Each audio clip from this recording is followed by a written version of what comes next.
Wii! Woohoo!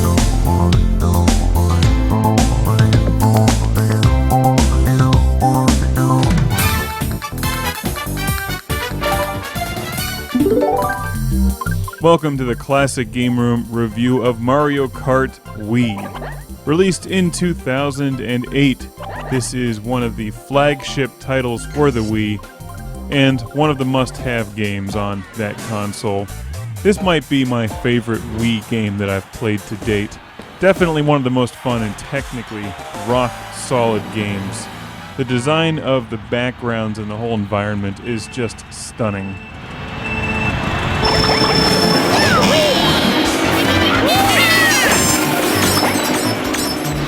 I've always said that the Wii is a completely different animal when it comes to video game consoles than the competing PlayStation 3 and Xbox 360. It doesn't have high-definition graphics or optical audio or many of the fancy features the other consoles have, yet somehow Nintendo has managed to outsmart them with games like this.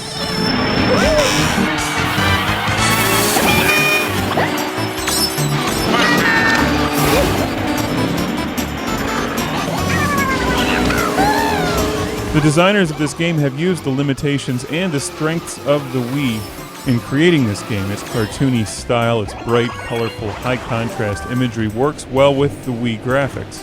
Many games that are simply shoveled over to the Wii end up looking like bad Sega Dreamcast or PlayStation 1 games. Not so with Mario Kart Wii.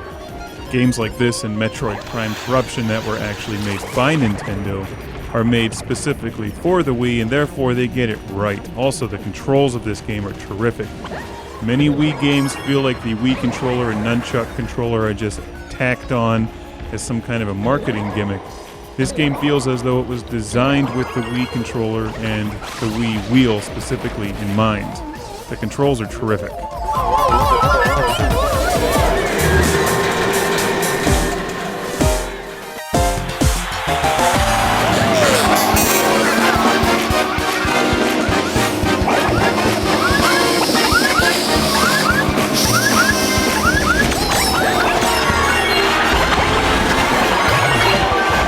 When you hit one of the jumps, if you jerk the Wii wheel upward, your character will do a little trick or flip in the air, and when you land it gives you an added boost of speed. There's so much to the gameplay in this game. It's not just about driving the courses fast and driving skillfully, but it's also about collecting power-ups, using offensive weapons and defensive weapons properly.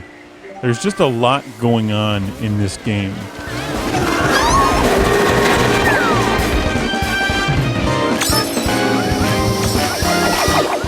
And I swear if any game has replay value, it's this one. The music does get to be a bit much at times, but you can always turn the volume down, so it's not a big deal.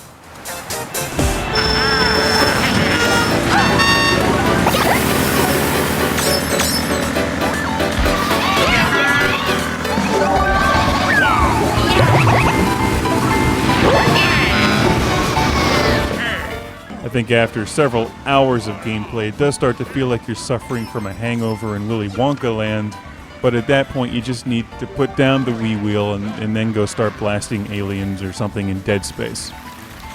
Go from one extreme to the other.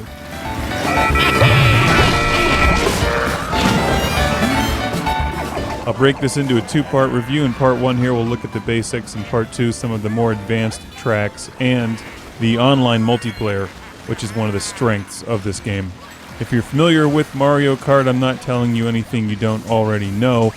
This series started out on the Super Nintendo back in 1992 and has seen many releases on the Nintendo 64, GameCube, and the handheld Nintendo game systems. You select one of the characters, you go through a number of races in the Grand Prix mode. There's also time trials for some battle modes. My favorite was the Grand Prix.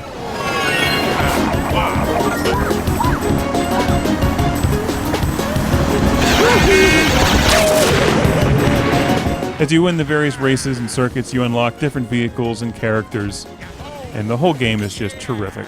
I mean, this is the kind of game you either like it or you don't, but as you know, I like games like Dead Space and Gran Turismo. So I'm kind of fanatical about technical quality and gameplay in video games, And Mario Kart Wii is at that same level of technical and gameplay perfection, even if it doesn't output in high definition. And nobody gets decapitated, incinerated, lit on fire, vaporized, machine gun shot, electrocuted, eaten by aliens, or shot into the vacuum of space, and I still like this game. Although characters do get shrunk and squashed. Oh yeah, Wario! The replays in Mario Kart Wii are tremendous. The game suspends disbelief in such a fantastic way. It shows absolute mastery of video game design right here.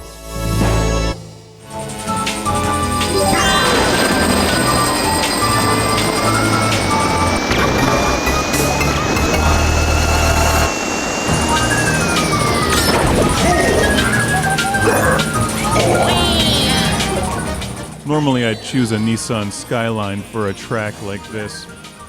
The courses in the game go from very simple, basic road courses all the way up to these I don't know what you'd call this. It's like eating a bowl of Fruit Loops while entering the monolith in 2001. And this track is hard.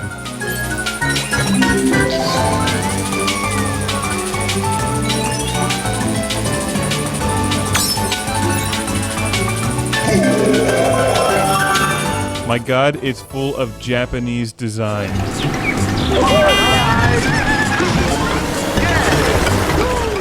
I found most of the gameplay once I got through the beginning levels to be fairly competitive and definitely interesting.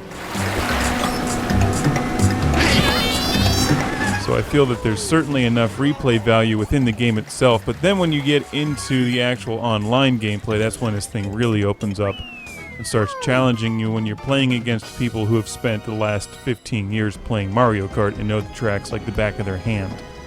But we'll check that out in part 2.